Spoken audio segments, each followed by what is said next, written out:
Good morning and welcome to this morning's Zoom call. I'm Ben Socek with the Sierra Group and Home Downsizing Solutions. And my company provides multiple selling solutions for individuals that want to sell a home. And one topic that we've worked with numerous times over the past 20 plus years have been with people that are going through the probate process. And today I want to welcome a special guest, Ken Herring, with, excuse me, Casey Elder Law, with offices in Lee Summit, Missouri, Kearney, Missouri, and Overland Park, Kansas. So Ken, thank you for joining us this morning. Well, thank you very much for having me today. Absolutely. The first obvious question is, what is probate and how does property pass, I guess you might say, when a person becomes deceased? Well, that's a great question, and I get asked that all the time. Matter of fact, one of the questions I get asked is, can I have a will, so doesn't that avoid probate? Well, that's not true. There's basically 4 ways to pass your property when you die.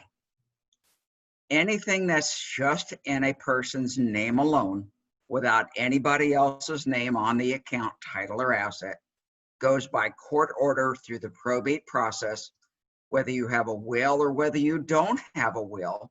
But your will and probate only controls those assets that are just in a person's name without anybody else's name on the account, title, or asset. Probate involves lawyers and judges and court costs and filing and deadline and paperwork. There's a couple simple ways to avoid probate, but a lot of people don't know that even if you do not have a will, the state, or every state that I know of, already has one written for you that will pass your property to how people are related to you, which may or may not reflect your wishes as well. So if you died with things in your name and you did not have a will to express what your wishes are, or in other words, your last will and testament are instructions to the court to follow what your wishes are and who you want to inherit your property. But if you don't, the state has one based upon, like I said, how people are related to you, going up and down, so to speak, to children, grandchildren, parents, and then to, of course, spouses, and then, of course, to brothers and sisters and nieces and nephews. So I always encourage everybody to have a will in place so that your wishes are reflected. Now, there are other ways to pass your property when you die. There's also what's called joint ownership with right or survivorship. When 2 or more people, like a husband and wife, own assets or property together and one person dies, it automatically becomes a survivor's. No questions asked, pretty automatic, does not avoid probate, only postpones it until the death of the surviving co-owner, unless the surviving co-owner does something to add somebody else's name to the title or the account, or it will wind up going to probate. Another way is what I call beneficiary designations, just like life insurance, IRAs, 401ks, annuities, where you pay out to specifically named individuals. You can do that with real estate, cars, boats, bank accounts, titles, anything that has a title or some sort of certificate of ownership. It's called transfer on death or pay on death, TOD or POD, abbreviated for short, which many of you, I'm sure, have used or even seen those terms. And the 4th way is what's called a funded revocable living trust, where the trust document directs the trustee to distribute the property according to the terms of the trust agreement. A trust is a will substitute. It does the very same thing a last will and testament does, except a trust avoids probate. Most people are very highly motivated to minimize or avoid probate. Probate fees start at 5%, so they can eat up a big chunk of what you have in no time at all. Plus, they involve lawyers and judges and court costs and filing and deadline and paperwork. So most people are very highly motivated to minimize or avoid probate. So joint ownership, pay on death, transfer on death, and a revocable trust all avoid probate. But that doesn't eliminate the need for those who inherit to have to deal with those property after that person dies. Does that make sense? Absolutely. That's a lot of information to process right there, but obviously it's a very important topic, and so that's I'm sure very useful for people that are watching this. And obviously, just listening to you, this next question will probably be you've just answered that with what you've just mentioned, but what does everyone fear about just the word probate when they're considering that? Well, that's exactly right. A lot of people have heard horror stories about probate, and that is true. I have somebody, a trust officer friend of mine, who involved in a probate that was very complex that lasted like 12, 13 years. The family was fighting over property. It was hard to locate. You have to get appraisals. It very, very complicated. Most probate for most ordinary people can be completed in a couple months, maybe a couple years. But the point is that you can avoid probate by adding someone's name to your property as a beneficiary or joint owner. I think beneficiary is much better, particularly when it comes to real estate. Now, there are some drawbacks to just adding someone's name as a beneficiary, and that would be that in many cases, not all, but in many, there's no provision for successor or alternate beneficiaries if the initial people that you name do not outlive you. For example, in Kansas, when you transfer real estate at death and the person that you name in that document to inherit passes before you, there's no automatic provision to go to someone else. So you want to make sure that you have those kind of backup or alternates, and that's why in many cases a trust is superior to beneficiary designations. Not all the time, but many times, particularly like I mentioned with real estate in Kansas and other bank accounts. For example, I've had bank personnel tell me, well, if we're not in the business of determining who someone's heirs are, if they don't put their name on the account to inherit, then we're not going to try to figure it out or assume who they want it to go to. And that's why it's important to have a will to state what happens to your property if the people that you name on beneficiaries do not survive you. Now, a trust does that automatically, and life insurance, many times you can have alternates, but there's many assets that do not allow you to do that. And therefore, you can have some just unintended consequences and a real big mess on your hands if you do not plan for all contingencies. Okay. And are the laws fairly similar when you go from state to state, since you represent individuals in Kansas and Missouri, and we operate in Nebraska as well? Is all this information applicable pretty well across state lines? Yes, it is. It's very general, although the particular time periods of when someone can file a claim against creditors may be different. Some states they're 6 months, some states they're a year, 4 months. The point is that yes, the rules are generally the same. However, the particulars in each state may differ as far as the filing requirements and other timetables. Okay. Are there common mistakes that you see when it comes to planning for an event like this, or when a property is already in probate that could have been avoided easily? Well, as I mentioned, joint ownership and pay on death are easy ways to avoid probate. But, uh, and as I mentioned, in some instances, there's no automatic succession. But, and also with regard to personal property, in many states like Missouri and Kansas, you can just make a list of those personal items in your house, or basically personal property is considered things that do not have titles, like a lawnmower, like a piece of jewelry, like a watch.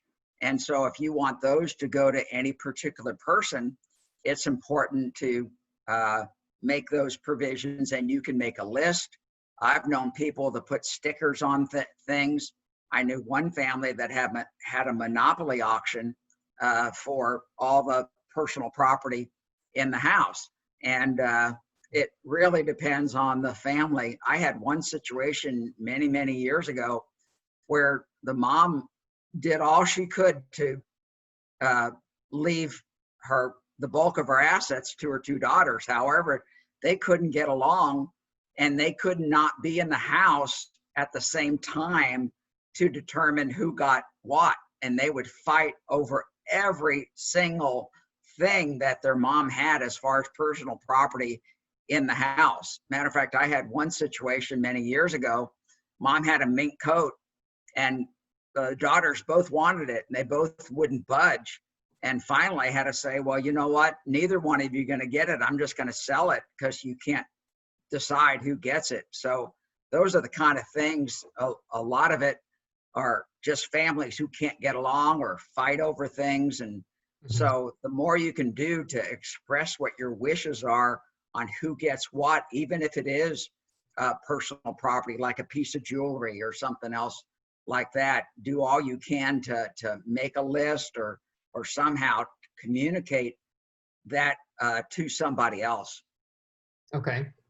And last question, I guess, to kind of wrap things up, because again, thank you for joining me here today, because this is a very important topic, and one that I don't think a lot of people probably even think of until it's potentially too late, or until, and hindsight's always 20/20, so you look back and know what you should have done in the past. For people, especially with real estate, real property, what are some things, besides obviously calling your office to get an edge up or to be in front of something, what advice would you give to people about this topic? Well, first of all, that's a great suggestion. The first thing to do is contact your attorney. And of course, we would love to be your attorney.